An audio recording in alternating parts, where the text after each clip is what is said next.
Hi, this is Prasad Acharya. In this tutorial, I am going to explain how to connect DataStax Astra Cloud Cassandra database from Java program.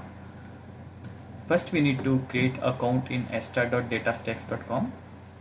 After that, create a database by providing database name, keyspace name, and choosing provider and region. I have created book database with keyspace as book keyspace. Once the status is active, click on connect and here select Java. Here we can see a documentation to connect database from Java driver. Now download this bundle. We need this in our Java program, and then create an application token. So you need to select appropriate role and generate token. I have selected administrator user here and generated token, which will give client ID and client secret. Again, this is required in our Java program.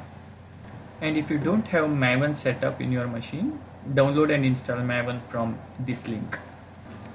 Now I will explain how to add dependencies in pom.xml and how to connect database from Java file.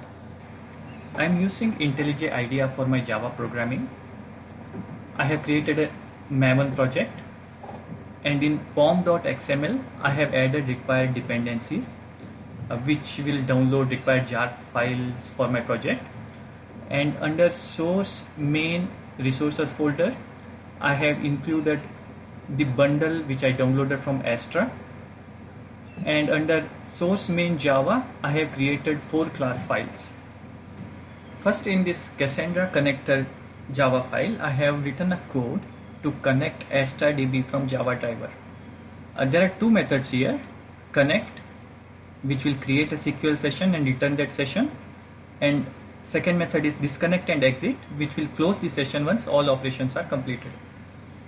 Point to note here is we have to provide secure bundle path here, which is path of this zip file. Username and password are nothing but client ID and client secret, which we received from application token. Book keyspace is nothing but the keyspace we created on AstraDB. In this Cassandra operations Java class, I have written all the methods required for database operations, such as create table, insert data, delete data, print data, alter table, drop table, and insert batch query. To perform this batch query, I have created 2 identical tables with duplicated columns. Now this book Java class contains model class for book object with properties same as database. Finally, Cassandra executor Java class contains main method, where I have written code to accept user input and perform database operations accordingly. Now I will execute this program and show these operations one by one. Now I am running this program. You can see it is connecting to DB.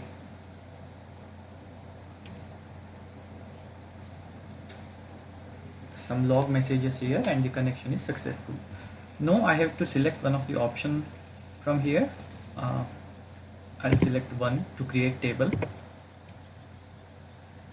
So create table query got executed, and this should create a table books by title. Now I'll go back to AstraDB and check if this table is created. So I have to use book keyspace.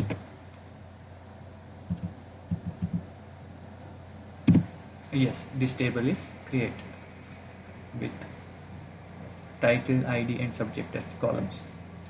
Now I'll select option 2 to insert data.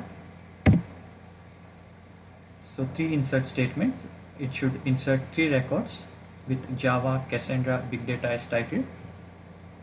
So I'll go back to AstraDB and see if these records are there.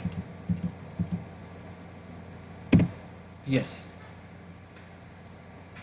Now I'll go back to my program and select option 3, delete data.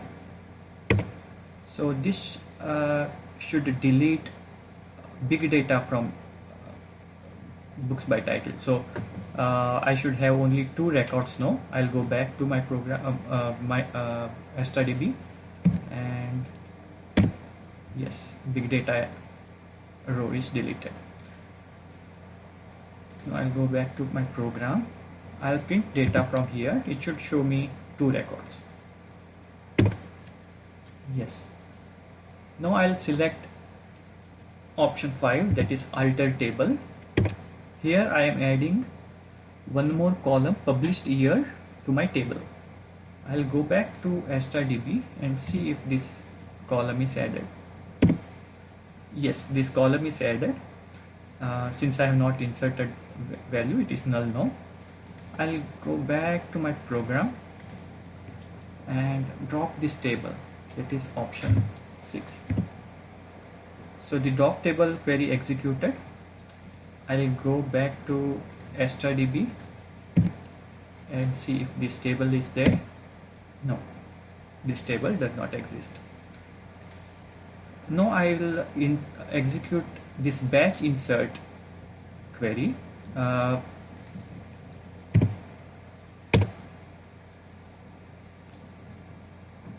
For this batch insert, I have created 2 identical tables, and I am using single query. I am inserting values to both the tables. So I'll go back to StarDB and see if both tables have values. You can see the books by title now has Mongo and JavaScript, and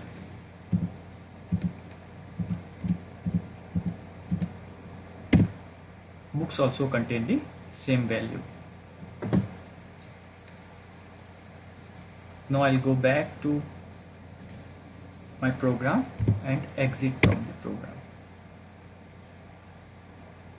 So all operations completed and execution is completed. So this is the end of the tutorial. Thanks for watching.